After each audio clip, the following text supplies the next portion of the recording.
I'm Rob Keffer, Mayor of the town of Bradford, West Gwillimbury, and I would like to extend a warm welcome to our Premier, the Honourable Doug Ford, for being here this morning, and to our Minister of Transportation and Francophone Affairs, the Honourable Caroline Mulroney. Thank you all for being here today.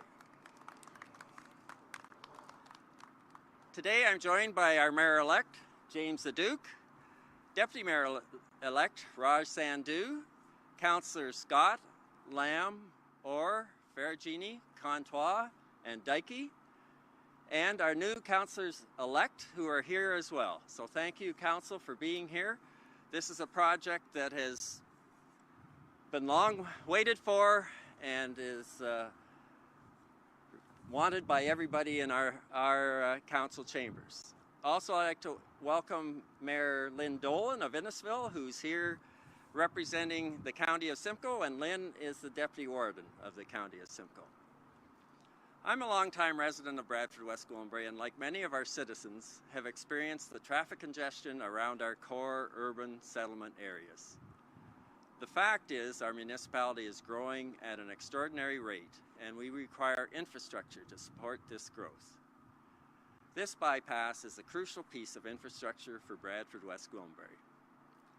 Increasing travel options, improving the movement of goods, which is essential for our businesses and agriculture, and ensuring our residents can spend less time on the road and more time with their families is so important. I share in the excitement of our residents and neighbors to see the Bradford bypass move forward into the next phase. So now I'd like to introduce and invite our Minister of Transportation and Francophone Affairs, the Honourable Caroline Mulroney, to the podium. Thank you.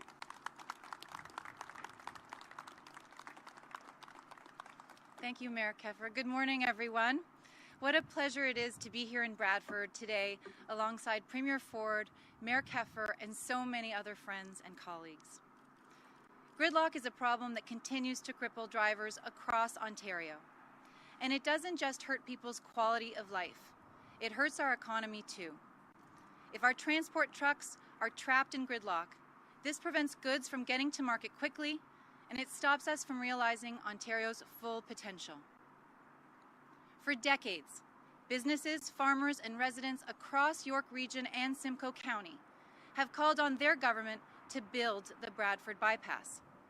And even as these calls intensified over the years, successive Liberal governments still refuse to listen. Gridlock is not just going to disappear, and neither is commercial traffic. So I couldn't be more pleased that under Premier Ford's leadership, our government is finally answering the call. In the spring, we were here in Bradford to announce a critical milestone for early works construction of the Bradford bypass. And now today, we're back to show the people of York Simcoe that we are getting it done. We know that there is an urgent need to get the Bradford bypass and other critical infrastructure projects built.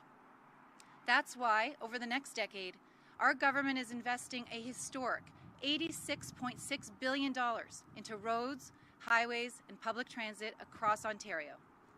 This includes the Bradford bypass, and I am so proud that we are moving full steam ahead on this project. Before I turn it over to Premier Ford, I want to take a moment to recognize Simcoe County, who also joined us here today with Mayor Lynn Dolan. Without the hard work and coordination that has been ongoing between the county and our government, this announcement wouldn't be possible. So on behalf of the residents of York Simcoe, thank you for the work that you're doing. And with that, I'll pass it over to Premier Ford. Thank you.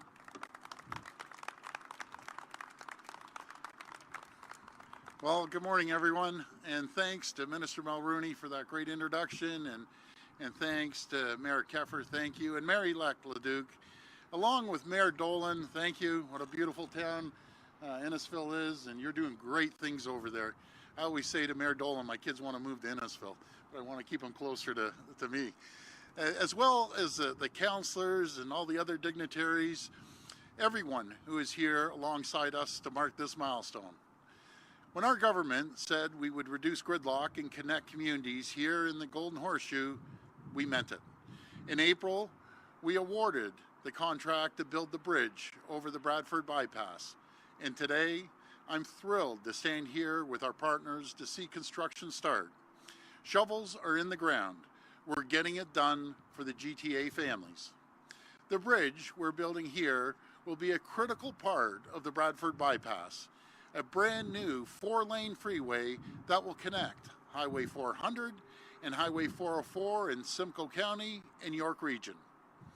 And there is no time to waste when it comes to getting this built. Previous governments chose not to invest in the future of this region. They were fine with gridlock that kept getting worse and people spending countless hours sitting in their cars. Well, let me say clearly, those days are gone, they're done. Whether you're a commuter trying to get home to the family or a trucker trying to get goods to market, the Bradford bypass will be a game changer for the people of the GTA. It will support more than 2,600 jobs per year and will generate more than $274 million for the local economy. Our government is investing $86.6 billion over the next decade to build transportation infrastructure right across Ontario. That includes not only the Bradford bypass, but also Highway 413, because right now, over 300,000 commuters in York, Peel, and Halton regions endure gridlock every day of their lives. That's unacceptable. As Ontario's population continues to grow, we need to be ready. Our government is building Ontario with critical infrastructure projects just like the Bradford bypass, a project that communities here have been asking to be built for decades. Together with partners like the ones standing next to us, we're making incredible progress for the people of Ontario. But my friends, we can't take anything for granted. As we navigate global economic uncertainty, our government has been hard at work building an economy that can weather any storm. An economy that never loses sight of what's most important: helping people succeed, helping workers succeed. That starts with creating an economic conditions that attract investments and growth and good jobs. We've cut red tape to reduce the cost of doing business in Ontario by $7 billion annually. We've kept taxes for people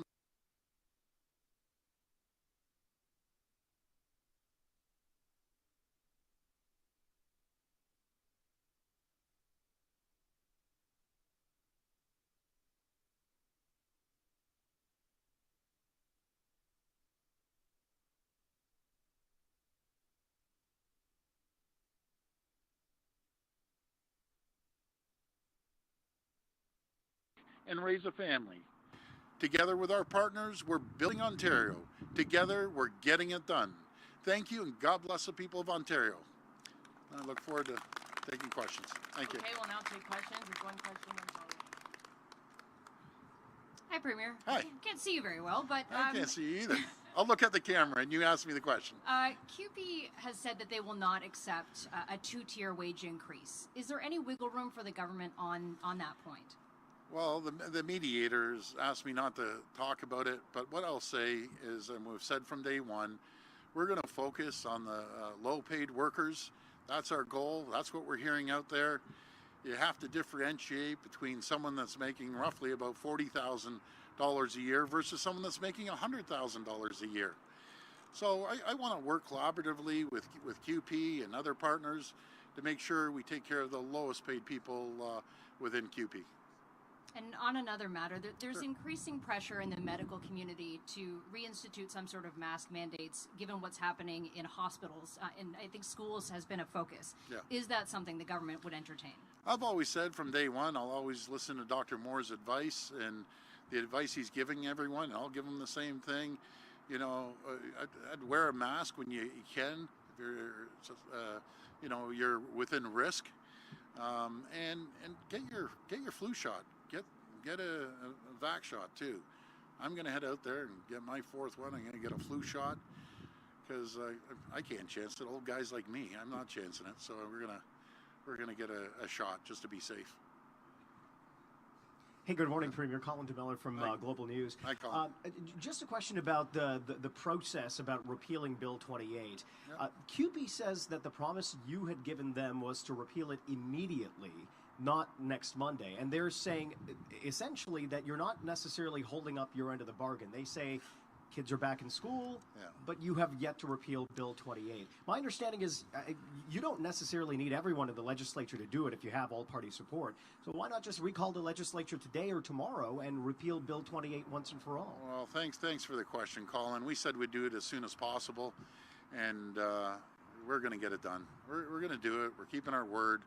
We're going to do it, and hopefully they'll maybe they should put a little water in their wine, as I say, like I did. You got to give and take in negotiations.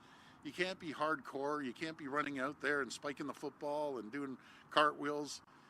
We aren't doing that. We just want the kids in class. That's my number one focus, making sure we're there for the kids, we're there for the parents, and we're there for the workers as well. And also, we're there for the employers. So we just want to get this thing done, but we got to be fair. And, we got to look at the whole province. This is a very small part, the 50,000 workers. There's 15 million people in here that are paying the wages of myself and the other Ontario workers. So you got to be fair. That's what I'm saying. I'll be fair. Hopefully they'll be fair as well. Okay, you brought up football, so I wanted to ask you about actual football, soccer.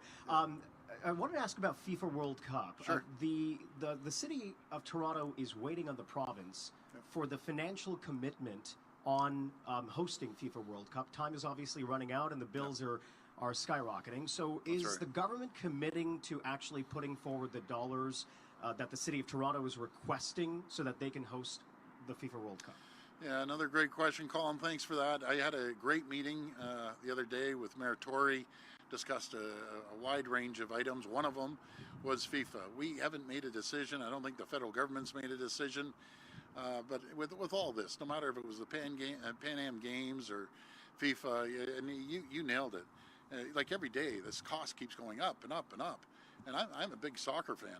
I love soccer, but let's take a look at it. We'll look at the finances and hopefully we'll be able to come up with an answer sooner than later. I understand the clock is ticking there. Good morning, Premier Megan Fitzpatrick from CBC News. Hi, Megan. Hi. You were talking in your remarks there about attracting jobs to Ontario, but I wanted to ask you about job cuts that were announced today by Meta, aka Facebook.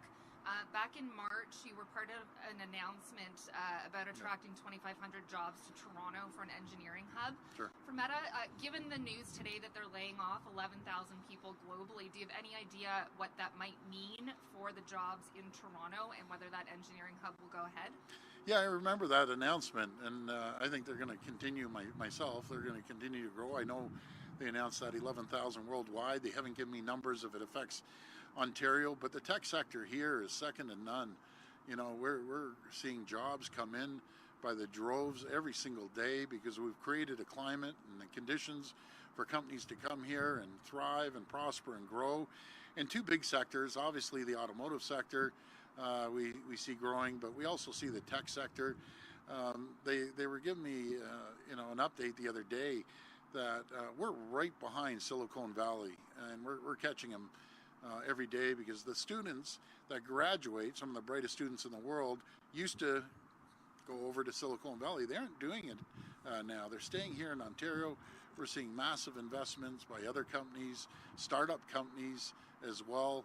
So we're just going to make sure that we're going to be competitive because we're in a global economy. If we aren't competitive, they're going to the U.S., they're going over to Europe, over to Asia, down to Mexico.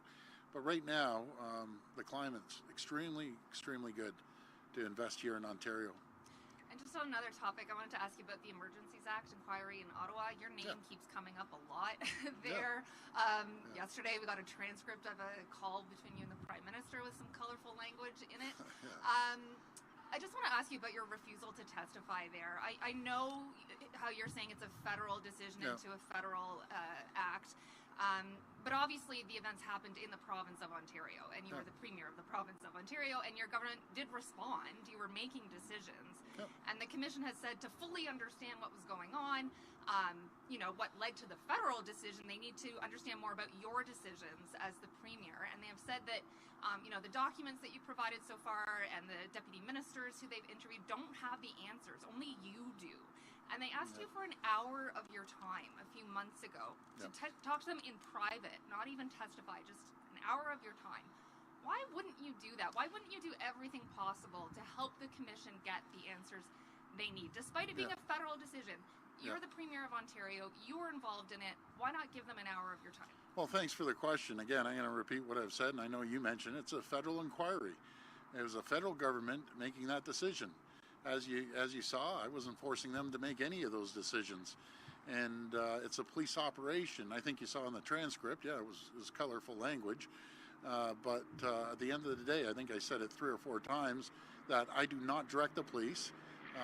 No matter if it's the OPP or the Ottawa Police or the Toronto Police, and that was the police operations. They did a great job, and they're gonna continue the inquiry. I got to be careful because there is an inquiry going on, and I just left it up to the police to follow up with the police operations. We had the commissioner go and testify, and we had the deputy ministers go and testify. So.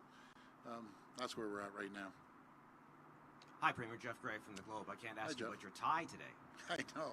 I got more comments about that tie than I've ever had on any tie. I wanted to ask you about the change in tone from last week to this week and what happened over the weekend. We understand you did speak, and you mentioned this, you referenced this, some of these private sector unions that you've been talking to about various issues over the past years, Unifor, Leuna, some other ones.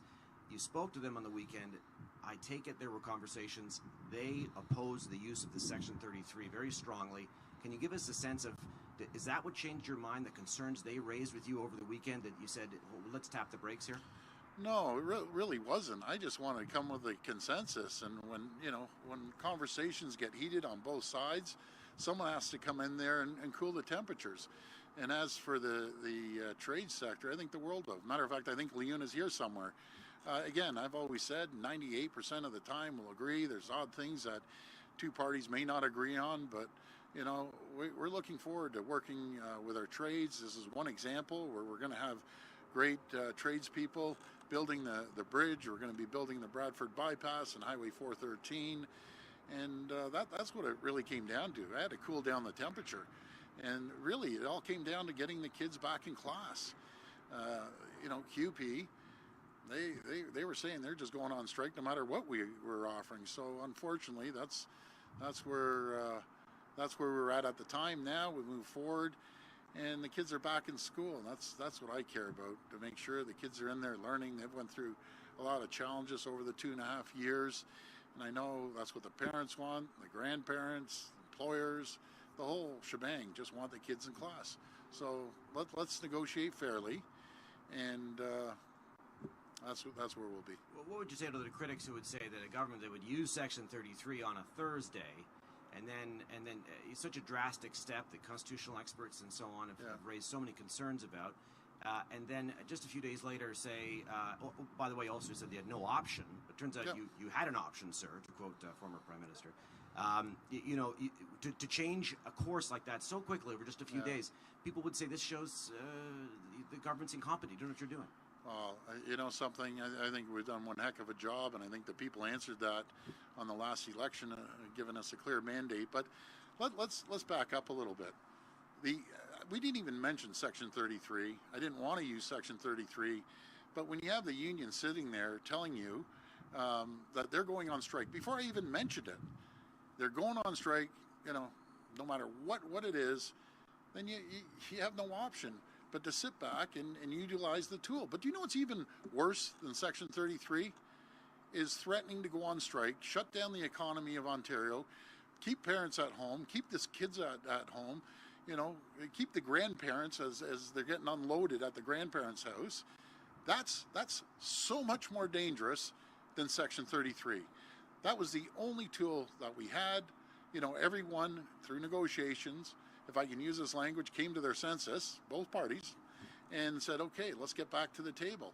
That's what people want. People do not want the workers on strike when it comes to education. And it goes all the way back, and well before me. It goes back to Bill Davis's days. Every single government, no matter it was PC, no matter it was NDP, no matter it was Liberal or new PC governments, they fight with every single government. There's something common about that. So let's stop fighting. Let's get the kids in school. Let's get the kids learning. We saw the test scores. The whole province saw the test scores.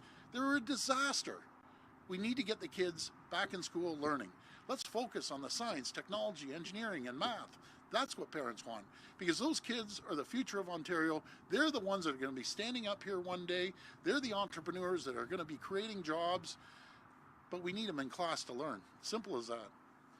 Good morning, Nick Westall from City TV. This Hi, Nick. question's actually for Minister Mulroney, if you don't Okay, mind. yeah.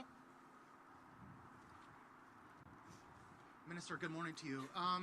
I spent yesterday and this morning speaking with residents and businesses along Eglinton Avenue. They shared your frustration that you shared last month about the delays with the crosstown. They said they've been waiting for information about business supports. They've pleaded their case. They're heading into holiday season.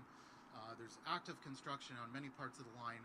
Major concern from their end. So my question to you would be this, is there's been reports that the opening is going to be sometime at the end of 2023. What's the new target opening date, and where specifically are the biggest issues with this project right now? Well, I share their frustrations, all of us do, of the people and who live along the corridor and the businesses that are there. That's why we have provided financial support in the past. But as you know, this is a project that we inherited from the Liberals, and it was mismanaged right from the start. As we're moving forward with our transit expansion across Ontario, we're doing things differently. We know that we can't do things the way the Liberals did it. That's why we introduced the Building Transit Faster Act, so that we can deliver our priority projects much more quickly without those kinds of delays that we're seeing along the Eglinton Crosstown. Okay, and this one's actually for both yourself and Premier Ford. This was with respect to ATU negotiations. How involved have you and your staffs been with bargaining, and how can you intervene to get both sides back to the table? Well, as you know, or maybe you don't know, Metrolinx has been negotiating with the ATU since April. Unfortunately, they voted in favor of going out on strike this week. We want to make sure that that Metrolinx is able to reach an agreement soon with the ATU so that we can get transit riders riding GO buses again. When they do get back together, it'll be the 21st bargaining session, and so we're going to continue to work we're going to support Metrolinx as they continue to work to get a good deal with the ATU. And I'll pass it over. To follow up on Minister Mulroney's comments, honestly, I haven't been involved at all. I have my hands full with CUPE. I have all the confidence in the world in Minister Mulroney and the CEO, Phil Verster. And hopefully they can come to the table and come up with a compromise. That's the best way to resolve it. This will be the last question. Yep. Hi, Premier Ford. Rob Paul from Bradford today. Hi, Rob. In specifically, is there a firm timeline for the Bypasses Bridge project, and is there a specific date it's expected to be completed? Yeah, I'm going to pass that over to Minister Mulroney. Thank you. Thank you. Yes, so this project should be completed by 2024. But as you know, people in Bradford and across Simcoe County and York Region have been waiting for any kind of progress, and that's why I'm so thrilled that the Premier and everyone is here today to mark the official start of construction on the bypass. And to follow that up, is with environmental groups continuing to voice their concerns with the bypass, how is the government ensuring minimal environmental impacts with building this bridge specifically? Thank you. As you know, the Bradford bypass underwent a full Class Class A environmental assessment. But when we were elected, since that time, we know that there are a lot of new environmental rules and regulations. So we're updating the environmental assessment process. There are over a dozen studies that are being done now. We're going to wait for those to be completed before we move ahead with the full construction of the project. Thanks, everyone. Thank you. That's great. Thanks, everyone.